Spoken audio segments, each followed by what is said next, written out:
Fala galera que já é inscrita no Pautas e Táticas ou que vai se inscrever assim que o vídeo acabar. Essa semana eu tive vontade de vestir essa camisa aqui a semana inteira, cara. Todos os dias, porque tá acabando aí, né, meu direito de poder falar que o meu time, que o Botafogo, é o atual campeão do Brasil e da América. O clube vai deixar de usar esse patch aqui, né, mas a camisa é minha, eu posso usar por toda a eternidade, graças a Deus. E eu espero que o clube me devolva esse direito de novo de poder, né, ter esse orgulho. Mas o assunto do vídeo de hoje não é esse, né? Hoje é dia de caixinha de perguntas, sextou, vocês já sabem, né? @pautas e táticas no Instagram para poder participar. Quase toda quinta-feira eu deixo lá, né, a caixinha. Inclusive, na semana que vem eu vou deixar a caixinha na quarta e responder na quinta, porque na sexta nós vamos ter o sorteio da fase de grupos da Copa do Mundo e é claro que vamos vir aqui repercutir e analisar, projetar o que nós teremos, né, no Mundial do ano que vem. Então já fica aí o aviso que na semana que vem a caixinha será um dia antes, beleza? Mas normalmente eu deixo as quintas-feiras para sexta-feira, que é o dia original dela, a gente poder trocar essa ideia. Então, sem mais enrolação, aliás, só um pouquinho mais de enrolação porque já deu sede, vamos começar a responder as perguntas de vocês de antemão. Obrigado a todo mundo aí que participou e mantém o nosso quadro vivo. Carlos Loscar 134. O quão bom foi Varane? Cara, o Varane, quando surgiu, ele era um prospecto de o futuro melhor zagueiro do mundo, né? Porque ele já surgiu muito bom, muito jovem, né? E já captado pelo Real Madrid. No começo ele revezava a titularidade ali, principalmente com o Pepe, né? Mas logo ele conseguiu assumir, né, esse papel de um dos grandes zagueiros ali do futebol mundial. Não sei se chegou a ser o melhor, creio que não, né, mas fez uma dupla de zaga muito boa com o Sérgio Ramos, substituindo o Pepe, né, depois que ele parou, né. Ele foi titular das conquistas das duas últimas Champions, daquelas 3 consecutivas, né. Em 15 e 16 o Pepe ainda era titular com o Sérgio Ramos. Em 16, 17, 17 18 o Varane foi o titular ao lado do Ramos. E ele também jogou as 2 últimas finais de Copa do Mundo, né, 2018 e 2022, ambas como titular. Quando ele vai para o Manchester United, o nível dele cai um pouco, ele também começa a sofrer muito com lesões e prematuramente ele se aposenta. Mas, cara, com certeza foi um dos melhores zagueiros aí, né, da década de 2010 e do início dessa década aí, né, de 2020 também, beleza? Mais uma aqui do Carlos. Principal virtude do Abel Ferreira? Cara, eu acho que a capacidade que ele tem de reinventar o time quantas vezes for necessário, né? Às vezes tardiamente, é verdade. Muitas vezes ele é teimoso de manter o mesmo padrão tático, uma mesma plataforma, uma mesma escalação, até ela dar errado de forma veemente, ser eliminado de alguma competição, né? Não ter mais chance de título, né, de um campeonato brasileiro, por exemplo, e aí ele vai lá e muda. Mas ele consegue ter a leitura de perceber que é preciso mudar. E aí ele muda, tá? Ele não mantém essa convicção eternamente, não. Tardiamente, muitas vezes ele muda, mas o importante é que muda. Às vezes dá tempo de corrigir, né, e salvar uma temporada, às vezes não. Eu acho que essa é a principal virtude dele, beleza? A terceira aqui do Carlos. Bellingham ou Yaya Touré? Por mais que sejam 2 box-to-box, né, no estilo, eu vejo o Yaya, né, um pouco mais técnico com bola, um jogador mais cadenciado. Ele é um falso lento, né, as passadas largas dele, apesar de não serem rápidas, né, fazem com que ele ganhe muitos metros, mesmo se movendo um pouco mais devagar. Eu gosto, né, do Yaya Touré, ele tem uma classe natural, e o Bellingham é um jogador mais versátil, né. O Bellingham ele pode jogar de 10, pode jogar de 8, né, às vezes até de 7, de 11, né, aberto na segunda linha. Eu não gosto muito quando ele faz esse tipo de papel, mas ele também faz. Pela versatilidade, eu diria Bellingham, né, mas assim, eu acho que o Yaya encanta mais. Ver o Yaya Touré jogar é mais bonito do que o Bellingham, mas eu acho que o Bellingham é até mais eficiente, beleza? É difícil comparar, né, porque um ainda é muito jovem e já é muito bom, e o outro já parou de jogar e não se deu tão bem assim em alguns contextos, como por exemplo no Barcelona, quando ele teve que jogar de primeiro homem. No City, jogando de segundo e às vezes jogando até mais adiantado, ele conseguiu render muito bem. Mas acho que o Yaya é mais bonito de ver jogar do que o Bellingham, tá? Não necessariamente melhor, mas é mais bonito de ver jogar. Valeu, Carlos. Topzera 1910. Por que times como Corinthians, São Paulo e etc. não conseguem competir com um futebol parecido com o do Mirassol, já que os elencos são mais caros e só entregam um futebol muito abaixo do esperado? Cara, principalmente porque o Mirassol não tem essa pressão, né, de entregar um futebol, entregar uma performance ou ter como jogar. Os caras estão relaxados, né? Eles são um time de menor expressão, sabem disso, seu técnico sabe disso, mas seu técnico tem uma convicção tática, conseguiu aplicar um estilo de jogo dentro do material humano que tem.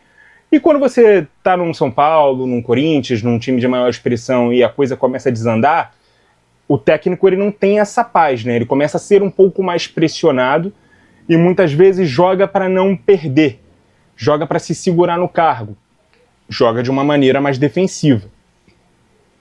Foi assim até com o próprio Zubeldia quando teve no São Paulo, né?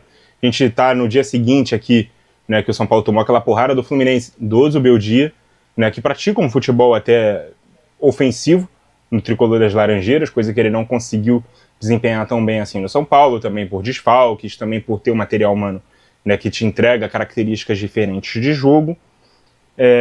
Mas quando ele viu que estava sendo um pouco mais pressionado, ele começou a montar, né, um time, né, mais para se precaver e não perder e ser, né, jogar um pouco mais na transição rápida, né, fechando um pouco mais espaços, ter um pouco mais de preocupação defensiva do que atacar.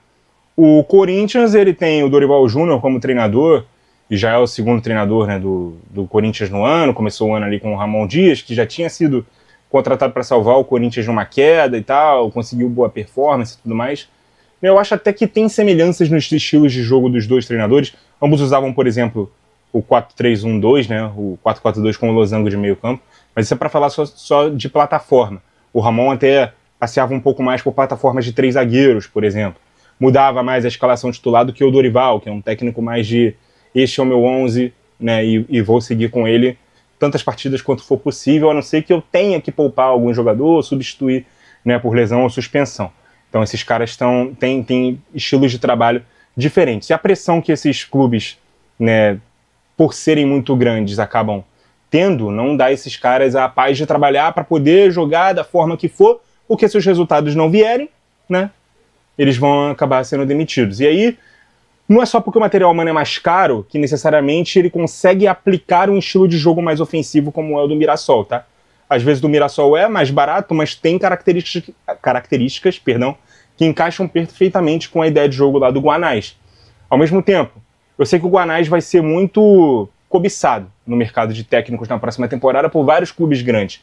Muito provavelmente, né, por não ter essas costas largas, essa experiência de trabalhar num clube grande, muitas vezes ele vai balançar e vai seguir esse caminho também, né, de usar, né, times mais defensivos, né, no clube grande que ele for comandar quando as coisas não derem certo no começo, que é o normal, ou pode acontecer completamente o contrário, né, e aí aos poucos ele vai perdendo esse espaço, talvez até retorne para um clube do tamanho ali do Mirassol, enfim, mas isso aí é exercício para os próximos meses, digamos assim.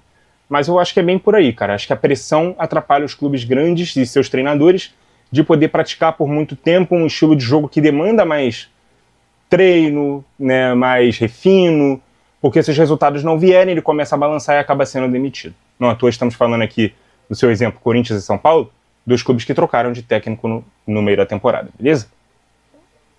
Deixa eu beber uma aguinha aqui.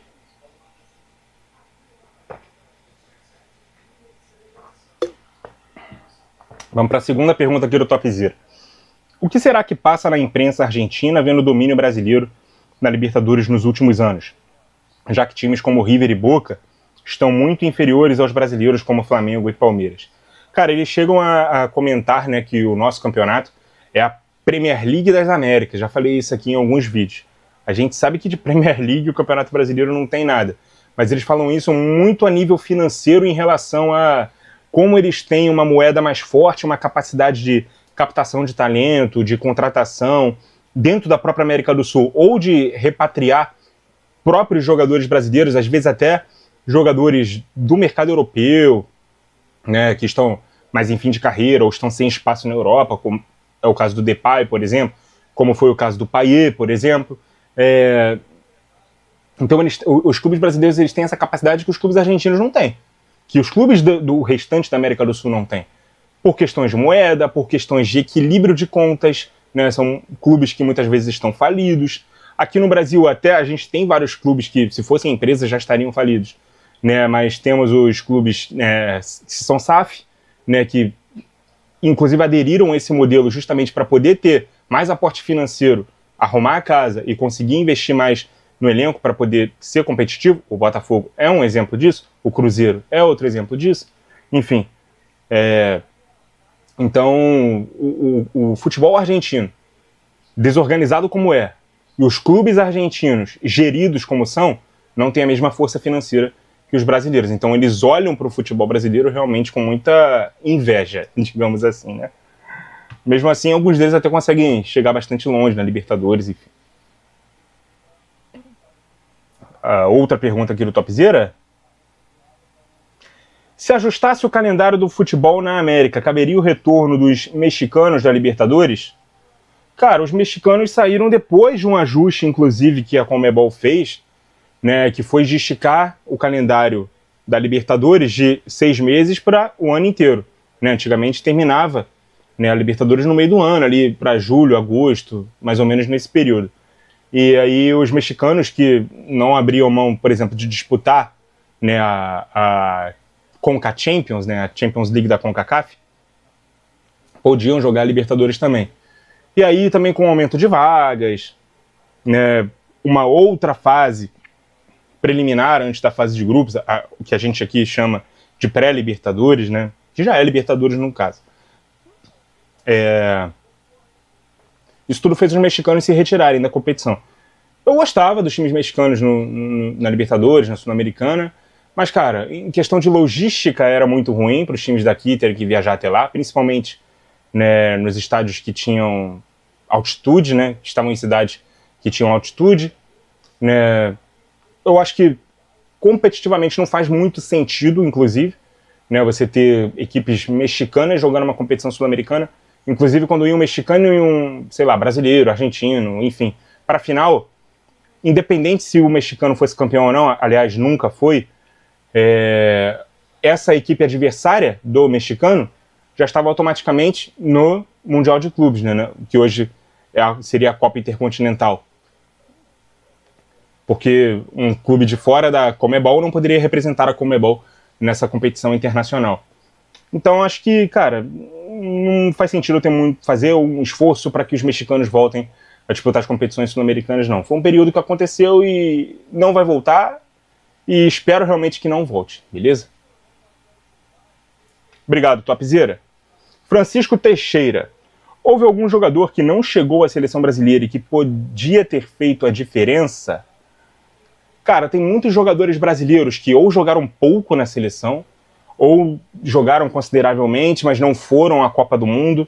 Agora, um cara de qualidade, muita qualidade, que poderia ter feito a diferença na seleção e nunca jogou na seleção, não consigo pensar em nenhum nome, tá? Porque, assim, a gente tem muitos talentos e esses talentos normalmente jogaram na seleção brasileira.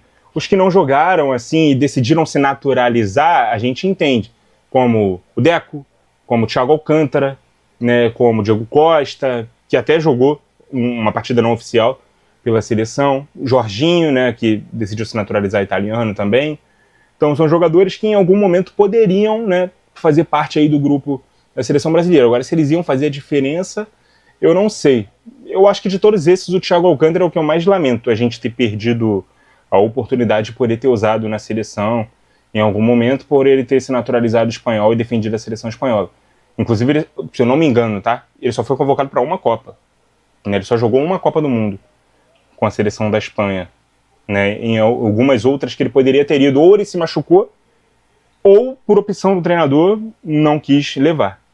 Então, acho que é o nome que eu mais penso assim. Agora, de brasileiros que não se naturalizaram e tal, em algum momento eles já estiveram na seleção e muito difícil a gente achar um nome grande, bom, de qualidade, que nunca jogou pela seleção brasileira, tá?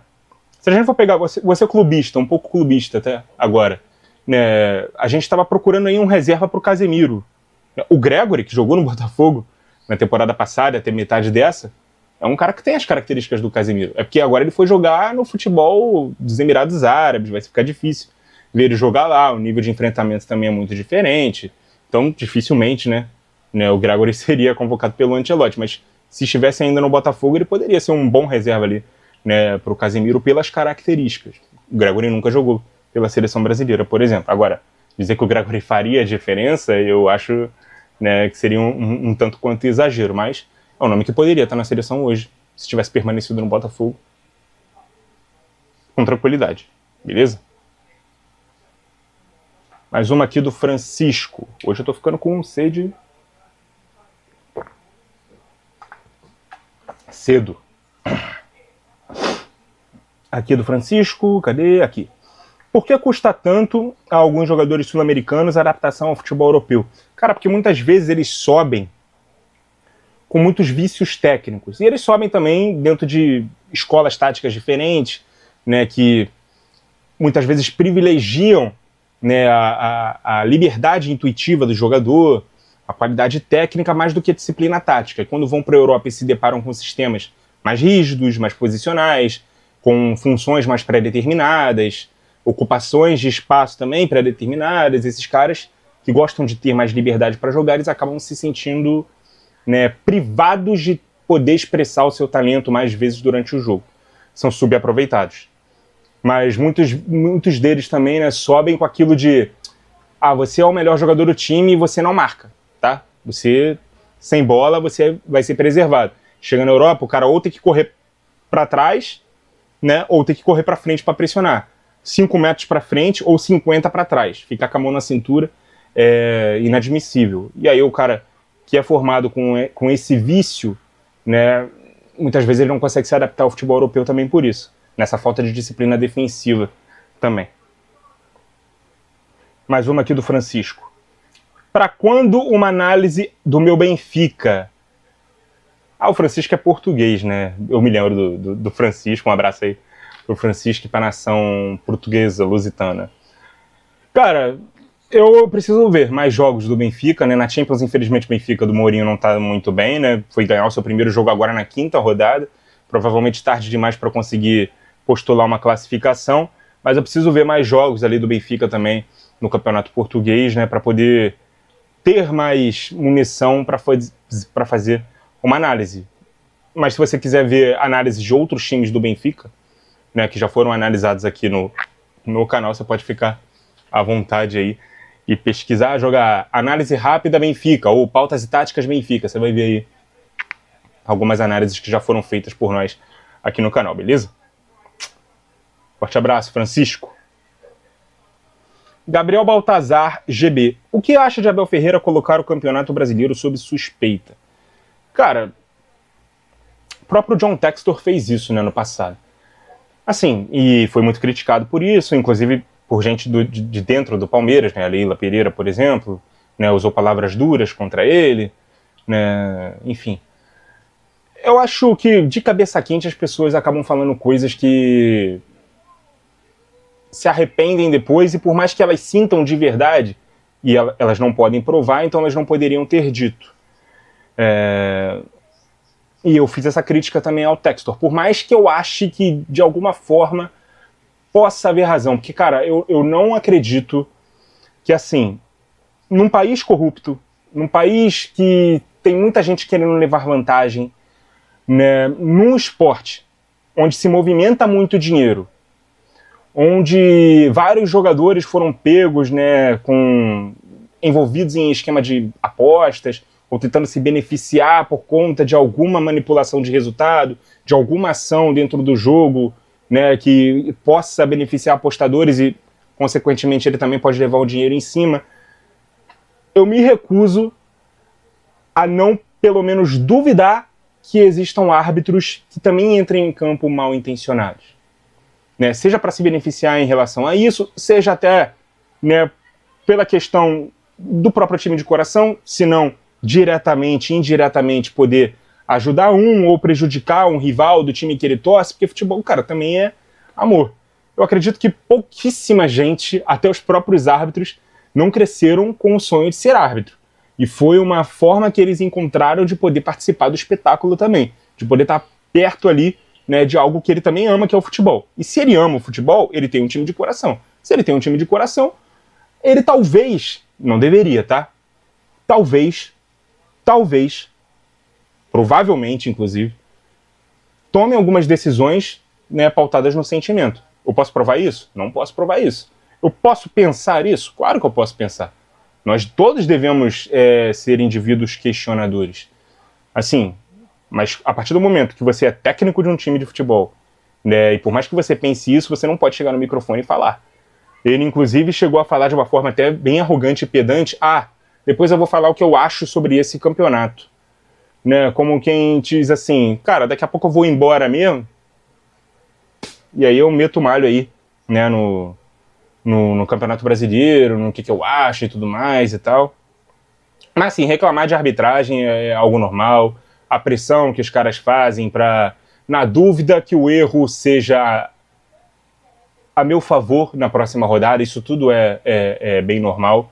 Né? Todos os times já foram ajudados e prejudicados em maior ou menor escala. O próprio Palmeiras foi muito beneficiado ao longo dos últimos anos, não só nessa temporada, mas em outras também. Então, assim, infeliz a fala dele, mas eu acho que ele falou o que ele sente, e a maioria de nós, não sejamos hipócritas, concordamos. Em alguns momentos a gente já colocou o Campeonato Brasileiro sob suspeita por tudo isso que eu falei aqui. Beleza? Valeu, Gabriel. Lucas Emanuel Oliveira. Estevão tá colocando Vinícius e Rodrigo em questão de desempenho, seja no clube ou seleção. Sinto que ele vai ser a grande esperança pro Hexa. Eu acho que faltou uma palavra aqui, né, na pergunta. Estevão tá colocando Vinícius e Rodrigo no bolso, né? Ele não colocou no bolso, ele só falou em questão de desempenho. Enfim. O Estevão está jogando mais do que Rodrigo e Vinícius, com certeza, tá? O Vinícius não tem conseguido repetir as grandes temporadas que ele fez. Eu acho que o Vinícius fez pelo menos 3 temporadas ali de top 3, né? Uma delas para muita gente de vencedor, né? De melhor jogador do mundo, de vencedor de bola de ouro de FIFA The Best. O The Best ele ganhou, inclusive naquela temporada. E as 2 anteriores também foram de pelo menos top 3, tá? A seguinte, que no caso foi anterior a essa que estamos vivendo, já não foi do mesmo nível. E a atual também não tem sido, né? Do nível das ótimas temporadas ali que a gente já viu o Vinícius jogando. E o Rodrigo tá ficando no banco. O Estevão chegou agora no Chelsea e as primeiras impressões, né, já são ótimas. Mas ao mesmo tempo ele não é titular absoluto, né? A dosagem da utilização dele está sendo muito bem feita, inclusive, né, pelo Maresca, melhor do que foi feita com o Endrick no próprio Real Madrid, melhor do que foi feita com o Vitor Roque no Barcelona. O Estevão tá tendo minutos, ele tem entrado nos jogos, ou ele começa de titular, e ele tem tempo de poder mostrar futebol e de ser decisivo como tem sido. E na seleção também o cara tá chamando a responsabilidade porque não tá tendo essa pressão de ser o cara decisivo, tá? Ele, de uma forma natural, ele tem sido um coadjuvante que tem resolvido, né, não vou dizer que tá resolvendo os problemas ou decidindo os jogos, mas está jogando solto, cara, né? Conseguindo se divertir jogando e consequentemente também conseguindo números, marcar gols, enfim. Está jogando mais do que o Vinícius e o Rodrigo, sim, tá? Agora, você falou que ele pode ser a nossa grande esperança pro Hexa. Tomara, cara, mas a gente não pode depositar essas esperanças todas nele. Aí é que eu acho que atrapalharia bastante o garoto, tá? Resolve nossos problemas aí, menino, de 18 anos, 19 na Copa. Aí eu acho que seria ruim, prejudicial para a evolução dele, que tem que ser gradual.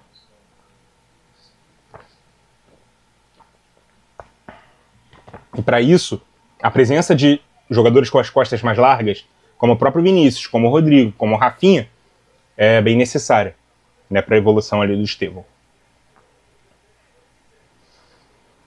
Mais uma aqui do Lucas. Qual a final da Libertadores seja... Não, que a final da Libertadores seja um grande espetáculo e você consiga aproveitar. Onde você vai assistir e vai ficar na torcida por quem? Cara, eu vou assistir de casa mesmo, né? Inclusive eu vou fazer análise sobre esse jogo. Se eu não soltar a análise no próprio sábado, vou soltar no domingo, de manhã ou à tarde. Né? Vou fazer ali as minhas anotações sobre a partida e trago pós-jogo aqui para vocês. E, cara, sobre torcida, eu vou confessar a vocês uma coisa. Não são nenhum dos 2 clubes, né, clubes que tem o meu apreço, tá? né, o Flamengo por rivalidade histórica aqui de estado, o Palmeiras pelos últimos anos, né, a gente ter cultivado uma rivalidade, então não tenho carinho por nenhum dos dois clubes, tá? Mas é claro, um é meu rival histórico de estado, né, eu convivo com torcedores desse time, né, diariamente. O outro clube é de outro estado, conheço um ou outro, né, pessoalmente, e convivo com alguns na internet. Me prejudicaria ou me incomodaria menos a vitória desse clube. Então, acho que já está respondido, beleza? E faz parte, gente, faz parte. Futebol é isso. Mais uma do Lucas. Palpites para os rebaixados desse ano.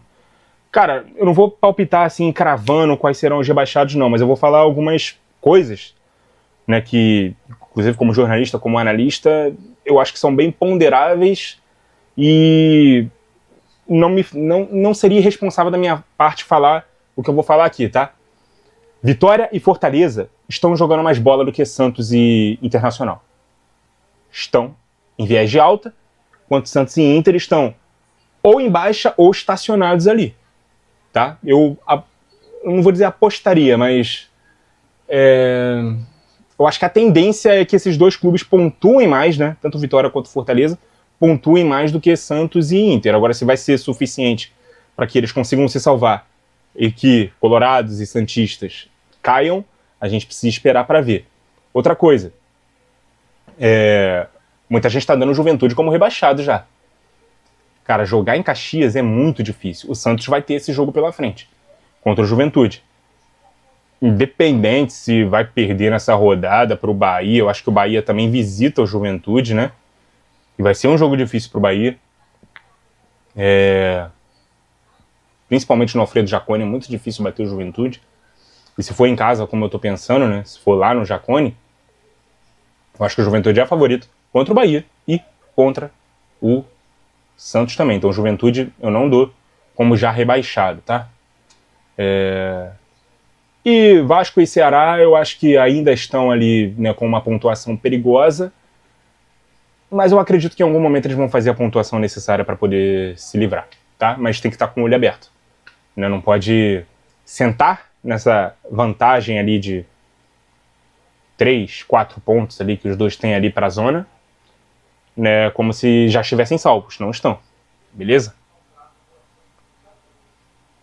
Eu acho que diante disso aqui a gente dá pra ter uma síntese do que eu acho que vai rolar pela frente, mas não dá pra cravar nada, né? Futebol é isso. Eu posso falar uma coisa aqui agora, eu acho que esse time vai ganhar desse, vai somar não sei quantos pontos. Hoje tem rodada, hoje tem jogo, não vai acontecer o que eu tô falando, pode não acontecer o que eu tô falando e aí tudo que eu falei aqui vai pro lixo. Beleza? Valeu, Lucas. Araújo Juliano 12. Um grupo, se quiser, pode derrubar um técnico, não só pode, como derruba. Tá? A gente vê muitas vezes, né, expressões como, se fizer isso, perde o grupo.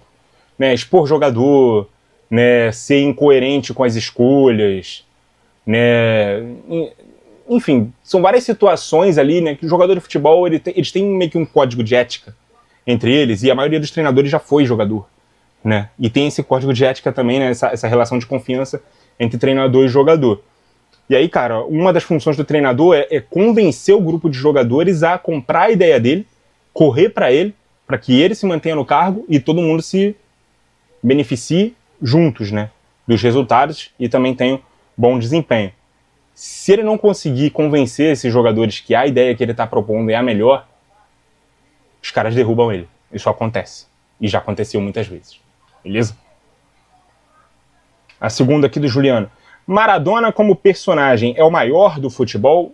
Eu diria que sim, cara. Ele tem uma história de vida muito rica para quem gosta de ler ou de assistir, né? Eu acho que para fora do futebol, inclusive, é um personagem mais fascinante, mais interessante do que, por exemplo, um cara que é certinho, educado, religioso, trabalhador, enfim, que muitas vezes pode ter uma história de vida bem correta, mas que para você se entreter, ou para você estudar, ou para você assistir, enfim, não é tão interessante assim. Então, enquanto personagem, eu acho que caras, né, mais controversiais, como Maradona, como Garrincha, eles podem ser mais ricos e mais interessantes de você acompanhar, beleza?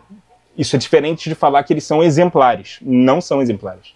Aquele cara da história entediante que eu falei, ele pode ser um cara exemplar. Ele pode ser um espelho para você. Ele pode ser um cara que você quer ser, tá?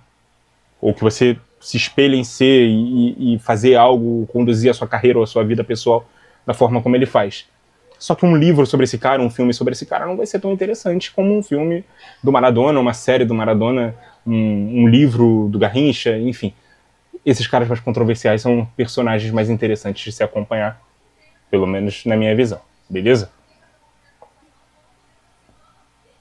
Mais uma aqui do Juliano. O campeonato argentino está parecendo um campeonato amador pela desorganização? Meio que já falei sobre isso naquela pergunta anterior, né, de como os argentinos olham para os brasileiros. Não é que estejam parecendo amadores, não, mas eu acho que eles precisam evoluir muito em organização, principalmente porque tem muita influência do governo, né, dentro da AFA. E dentro das ligas, eles já estão na segunda liga ou terceira, né, liga independente de clubes da AFA, né, que encontraram métodos ali que não agradaram todo mundo. Tem um vídeo do canal Peleja, que eu sugiro vocês assistirem, sobre o futebol argentino, que explica muito por que o futebol argentino é essa bagunça, e é muito interessante, muito bem feito o vídeo, tá? O jornalismo, quando é bem feito, ele precisa ser consumido e precisa ser divulgado e os créditos dados a quem merece. Então, consumam o canal Peleja, as matérias que eles soltam, e procurem essa matéria se vocês ainda não viram, né, sobre o futebol argentino, que, cara, é fantástica, fantástica. Valeu, Juliano!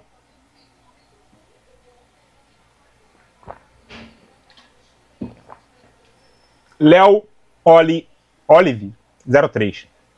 Conhece o canal Trave a Trave? Se sim, viu o vídeo comparando os noves da geração? Achei surpreendente. Cara, eu já tinha visto essa sua pergunta, Léo. Eu conheço o canal, tá? Mas eu não tinha visto o vídeo. Aí eu fui atrás do vídeo. O vídeo tem 47 minutos. É um vídeo muito bem feito, muito bem editado. Só que eu tenho alguns comentários a fazer. Primeiro, cara, quando eu vi... O vídeo já é longo, né? Quando eu vi que o vídeo não ia sair lá das estatísticas, eu dei uma pausa e fui no final ver lá a conclusão do vídeo. Por quê? Por mais que o cara, né, do canal, e eu não tô criticando aqui o canal é muito bem feito, a matéria foi muito bem feita, a análise e tal. Por mais que ele tenha decupado ali, por exemplo, passes, o cara viu percentual de acerto de passes progressivos, quem acerta mais, passes longos, quem acerta mais, assistências para gol, aí gols, né, número de gols totais, gols que são decisivos, o cara decupou tudinho. Mas não sai da estatística. Eu acho que ele precisa também da parte mais subjetiva para complementar o objetivo. Não pode ser só subjetivo, não pode ser só objetivo para poder fazer uma análise comparativa como essas. As sensações também são muito importantes, né? Coisas que não estão nas estatísticas, né? Coisas que também não estão nos highlights de melhores momentos. Você precisa ter acompanhado aqueles jogadores para saber, né, como eles jogavam e quem é melhor. Claro que tudo é uma questão de gosto pessoal e preferência. Ele fala isso no vídeo também. Né, ele quis trazer um pouco mais de objetividade para a análise, mas eu acho que não pode se ignorar a subjetividade completamente, tá? E a outra coisa que eu tenho para falar, não são exatamente 5 centroavantes da mesma geração, tá? Porque ele compara ali Ibrahimovic, Kane, Suárez, Benzema e Lewandowski. O Ibra já está aposentado. Leva Suárez e Benzema mais próximos do final, né, do que do auge ou do início da carreira. E o Kane, sim, esse está no auge da carreira, mas também já passa dos 30 anos. Não são jogadores no mesmo momento de carreira, então não dá para dizer que são da mesma geração. Eles coexistiram em algum momento, sim, mas em momentos diferentes da sua carreira. Nunca todo mundo no auge, nunca todo mundo no início, nunca todo mundo no final. Beleza? Então só aí eu já acho meio utópica a proposta do vídeo, tá? De comparar comparar esses jogadores e determinar qual deles é o melhor da geração, beleza? Eu não vou dar spoiler aqui, né, de quem ele escolheu, mas também me surpreendeu, né? Só que, como eu disse, a subjetividade muda um pouco a visão do que a objetividade que ele trouxe indica. beleza? E eu acho que isso não pode ser ignorado, tá? Se em números objetivos ali ele chegou àquela conclusão, pô, mérito total, né, de qual camisa 9 ali ele escolheu, ou ele estudou e concluiu que é o melhor daqueles 5, beleza? Né, mas tem que se considerar muito também a subjetividade e o fato de os jogadores estarem em estágios diferentes ali, né, de suas carreiras, e os números vão variar para vários deles.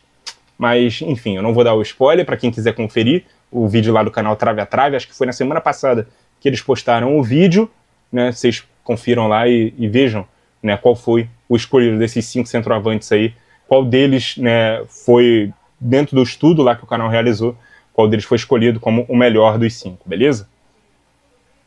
Mais uma aqui do Léo Olive 03. Perdão se já tiver respondido essa, mas parou com os vídeos de 11 contra 11? Gostava muito deles. Cara, eu dei uma paradinha, mas isso não quer dizer que eu não vá mais fazer. Mas assim, eu fiz acho que 3 edições desse vídeo e o engajamento não foi muito legal, sabe? De visualizações, de comentários. Eu não vi a galera muito empolgada com esse quadro. Então eu dei uma pausa neles e dei um pouco mais de atenção, né, para os quadros que a galera gosta mais, né? Se engaja mais. Até porque eu acho que existem outros canais que fazem a mesma proposta, né, de comparar mano a mano, né, seleção do século do clube tal contra do século do outro clube, né, a seleção da seleção brasileira ou de outro contexto tal. Então, eu faço alguma coisa parecida, né? Por exemplo, eu comparei o Botafogo que eu vi pré-SAF com o Botafogo de 2024. Fiz um time, né, um 11 do Botafogo que eu vi pré-SAF e comparei o Botafogo de 2024 e tal, fiz um vídeo.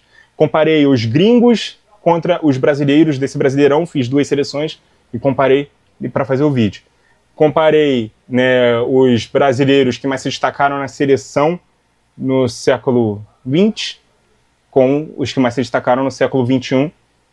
Fiz 2 seleções, 11 contra 11, fiz o vídeo. Esses vídeos não engajaram tanto, então eu dei uma pausa, mas se você tiver até alguma sugestão de que outra pauta eu possa fazer com esse formato de vídeo, né, que eu chamei de X11, né, alusão óbvia à expressão X1, que é comparar um jogador com outro da mesma posição e tal, só que fazer isso com times completos, né, a gente pode voltar com esse quadro aí, né, nas próximas semanas, beleza? Mais uma aqui do Léo Olive. Flamengo e Palmeiras já se tornou a maior rivalidade interestadual do Brasil? Boa pergunta, cara. Eu acho que recente, com certeza, mas historicamente, eu acho que Inter e Corinthians é uma grande rivalidade. Flamengo e Galo, principalmente por parte da torcida do Galo, é uma gigante rivalidade interestadual. Né? Qual mais a gente pode citar?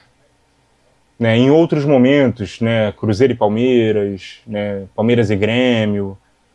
Né, recentemente Palmeiras e Botafogo também cultivaram essa rivalidade. Eu acho que Corinthians já criaram essa rivalidade.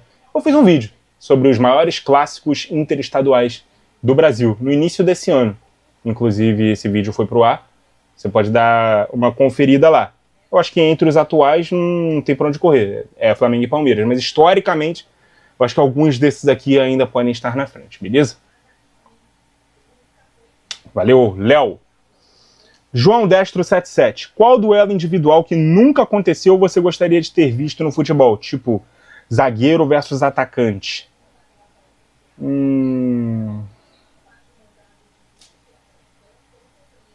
Garrincha versus Beckenbauer.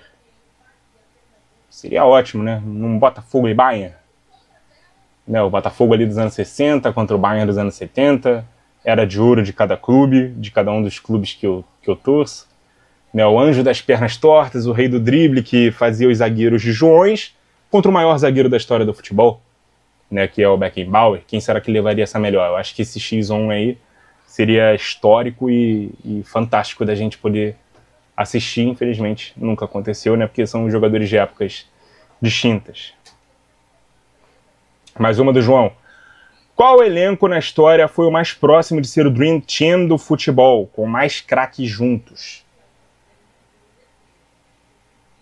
Olha, me vem à cabeça primeiro a seleção brasileira de 58, porque Djalma Santos, Nilton Santos, Didi, Garrincha e Pelé são 5 nomes que podem perfeitamente compor uma seleção da história do futebol, né? De acordo com o gosto pessoal de cada um aí, né? São 5 nomes que podem estar na lateral direita, na lateral esquerda, segundo volante, ponta direita e ou 10, ou segundo atacante, ou um falso 9 ali, né? No caso do Pelé.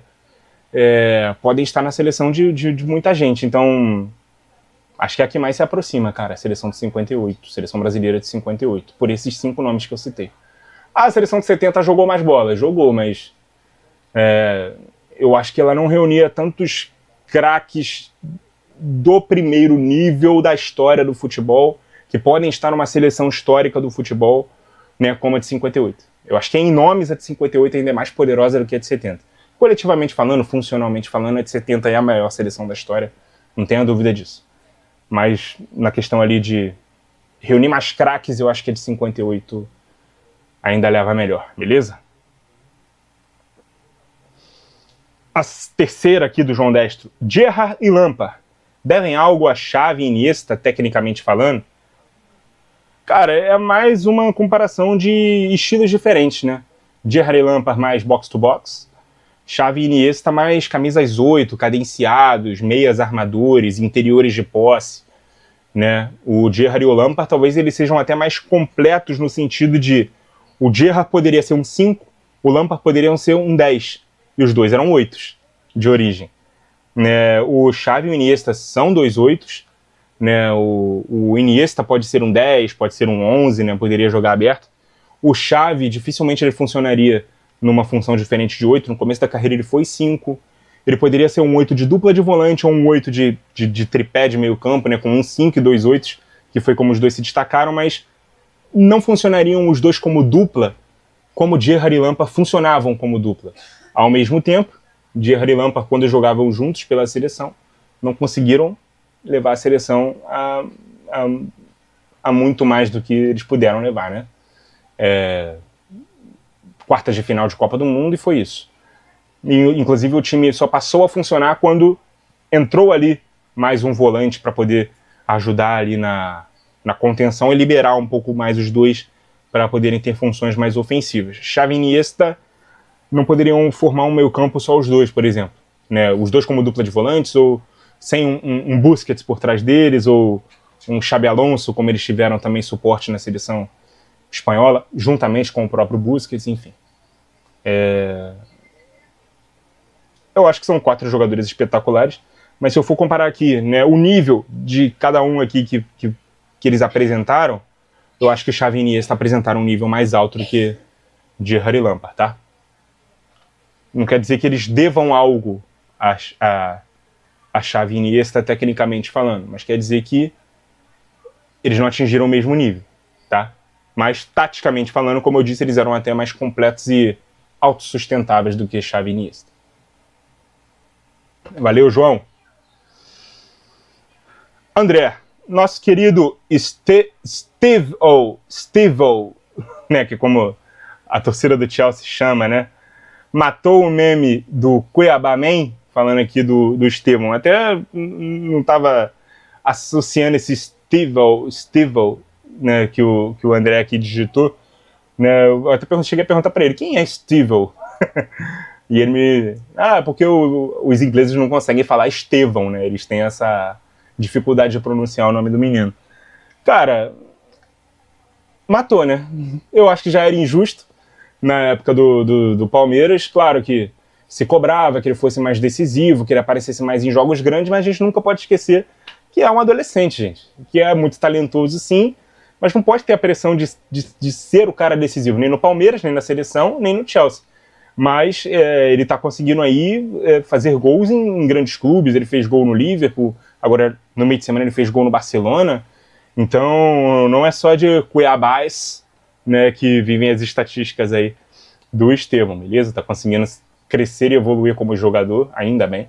E eu tenho muitas expectativas para que ele realmente, o que ele vai se tornar. Mas no momento eu prefiro pisar no chão e ter um pouco mais de calma, de não pressionar o garoto que ele seja tudo que a gente espera que ele seja, tá? Vamos deixar ele ser sem essa pressão. Que outros jogadores recebam essa pressão e ele naturalmente consiga esse protagonismo para si, especialmente na seleção. Mais uma aqui do André. Acha que esse é o ano do Arsenal? Cara, não sei se é o ano do Arsenal, tá? Mas eles estão prontinhos para comemorar um título grande. E com título grande eu não tô querendo dizer Copa da Inglaterra, Copa da Liga Inglesa, não é. Premier League ou Champions League. Eu acho que eles têm um elenco forte, têm profundidade de elenco, têm um bom técnico, né, tem tempo de trabalho, né, tem um estilo de jogo muito sólido, tem uma defesa que praticamente não toma gol, tem uma jogada muito forte, né, que é a bola parada, né, a bola aérea principalmente nos escanteios, sempre criam situações de gol, não sei até quando essa boa fase vai né, se perdurar, né, se esticar e tal. Mas, cara, eu diria que a cada temporada eles estão melhores, já conseguiram uma semifinal, né, de Champions, tem tudo para conseguir de novo. Né, conseguiram ser o único time a derrotar o Bayern nessa temporada. Estão liderando a fase de Liga da Champions com 100% de aproveitamento, um gol sofrido, que foi exatamente contra o Bayern nesse jogo. Então, assim, estão liderando também a Premier League com uma certa folga, né, vantagem. Então, assim, é uma temporada que o Arsenal tem tudo para sair da fila, né, de conquistar um título grande. Agora, se vai ganhar ou não, aí já é outra história, tem que falta combinar ali também com os adversários, especialmente na Champions ali, que tem outros competidores, beleza? E a última aqui do André, que provavelmente é a última do vídeo, depois eu atualizo para ver se tem mais. Quem é seu jogador favorito da atualidade? Cara, se eu for citar o Bayern, é o Kane. Se eu for citar o Botafogo, é o Savarino, tá? Que são os clubes ali que eu torço. Né? E eu tô com ótimas expectativas com o Lamine Yamal. Né? Eu acho que vai ser um grande jogador. Sou muito fã do Mbappé também. O Mbappé faz muito gol, cara. O Mbappé, ele é muito veloz, ele consegue ser muito letal. Ele me lembra o Cristiano em algum momento do auge, tá? Que, cara, é até difícil falar isso, eu sei, mas talvez a posição de centroavante não seja melhor para ele. Né? Eu acho que atrapalha ele em alguns momentos em que ele fica constantemente impedido. Tudo bem, ele fica mais perto do gol, ele é um goleador, mas, pô, é um cara que, para jogar nessa posição, ele precisa muito do contexto de ter espaço para correr. Se ele precisar jogar num time muito fechado de costas, ele vai ser prejudicado. Então, é um cara que até na posição que ele não joga da melhor forma, né, na minha opinião, ele tá indo muito bem. Mas eu ainda acho que ele renderia melhor na ponta esquerda. Então eu fico com esses nomes aí. Tá? Kane, Lamine Yamal, Mbappé e do meu time o Savarino, tá? Não fez uma temporada tão boa como na temporada passada, mas já na temporada passada era o meu jogador preferido do Botafogo. Então eu vou ficar com esses nomes aí, beleza? Vou atualizar aqui para ver se tem mais pergunta, para ver se mandaram mais. Mandaram. Thor Carvalho mandou. Vamos lá. Daqui quantos anos você acredita que o Flamengo será rebaixado? Sei da complexidade da pergunta. Cara, eu vou falar uma coisa aqui que pode ser até a frase da thumb do vídeo, tá? O dia que o Flamengo for rebaixado, o campeonato no ano seguinte vai ter 22, vai ter 24 clubes. O tanto de audiência e de dinheiro que a Série A vai perder sem o Flamengo vai fazer com que haja pressão das detentoras dos direitos de transmissão para poder ter o Flamengo ali de qualquer jeito. Né? Então, eu não vejo perspectiva para quando isso acontecer. Claro que já esteve muito perto de acontecer em outros momentos, que o Flamengo era mais instável financeiramente, mais desequilibrado dentro do campo, mas hoje eu acho que isso não é assunto, né? A pergunta mais plausível seria quando o Flamengo vai deixar de brigar pelo título, vai deixar de estar no G4. Eu acho que isso está mais próximo de acontecer, né? Ele não ser um dos... Não é nem que esteja próximo não, tá? Mas, porra, não há perspectiva pra gente ver o Flamengo fora do G4 nos próximos anos. Imagine no Z4. Então, é complexa a pergunta, mas eu realmente acredito que provavelmente nunca.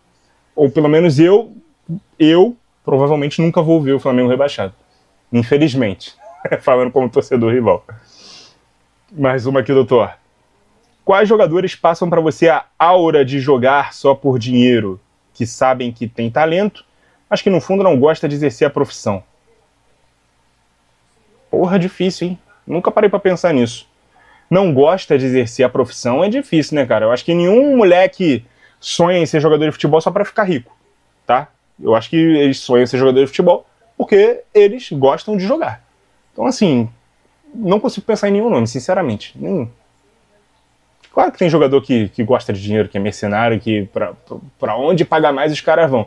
Esses caras que foram para a Arábia Saudita, todos eles abriram mão de grana.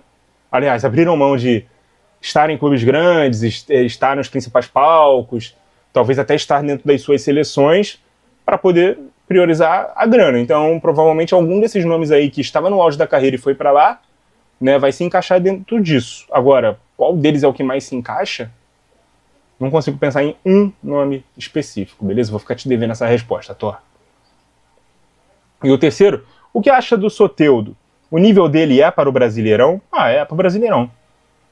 Soteldo tem qualidade, cara, mas eu acho que ele ficou muito marcado lá no Santos por ter participado do rebaixamento, ter abandonado o barco, né, na Série B. Né, ele foi emprestado pro Grêmio, depois voltou e tal, e não foi bem. Enfim, eu acho que a torcida do Santos, os torcedores do Santos, eles podem falar melhor do que eu sobre a antipatia deles pelo Soteldo. E agora no Fluminense ele chegou custando muito caro, no momento em que ele já não era mais aquele jogador que impressionou nos primeiros anos dele, né, nas primeiras temporadas dele, né, do futebol brasileiro, e não consegue ser titular. Então, hoje, a gente olha para o Soteldo, né, como um jogador pior do que ele já foi um dia. Ele já foi um jogador de destaque no Brasil. E hoje em dia ele não é mais. Normal que não seja, normal que o nível tenha caído, mas agora os motivos da antipatia, como ele se transformou num personagem antipático, que praticamente nenhum torcedor de nenhum time quer mais, nem os que já tiveram, nem os que têm, aí é uma questão para as torcidas desses clubes aí poder responder, beleza? Eu vou atualizar de novo para ver se tem mais, mas eu acredito que agora tenha acabado. É isso, essa foi a última aí. Obrigado a todo mundo que mandou pergunta, 52 minutos de vídeo. Sextou de vocês está garantido aí, me fazendo essa companhia. Só lembrando o recado que eu dei lá no início do vídeo, semana que vem a caixinha será deixada no Instagram, @pautas e táticas, né, lá nos stories na quarta-feira. Na quinta eu venho responder, porque na sexta tem o sorteio dos grupos da Copa do Mundo e eu venho aqui repercutir e analisar todos os grupos com vocês aqui no canal, beleza? Muito obrigado a quem acompanhou o vídeo até aqui. Continue ligado no Pautas e Táticas. E até a próxima!